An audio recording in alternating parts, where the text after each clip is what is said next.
Hello and welcome to Birdview and Easy Projects. In this video, we'll cover how to edit activities in the Activity Center. To rename, click on the title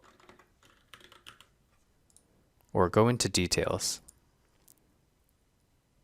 This is where you can also enter additional information and fields such as description, dates, access financials, and more. You can hide, resize, and freeze columns to your liking, and save specific views catered to the user. You can also share views to the entire team. If you are unable to edit certain areas, check with your Easy Projects or Birdview administrator to check if the proper permissions are enabled. Please visit our other training videos for more information on how to use Easy Projects. Thank you and have a great day.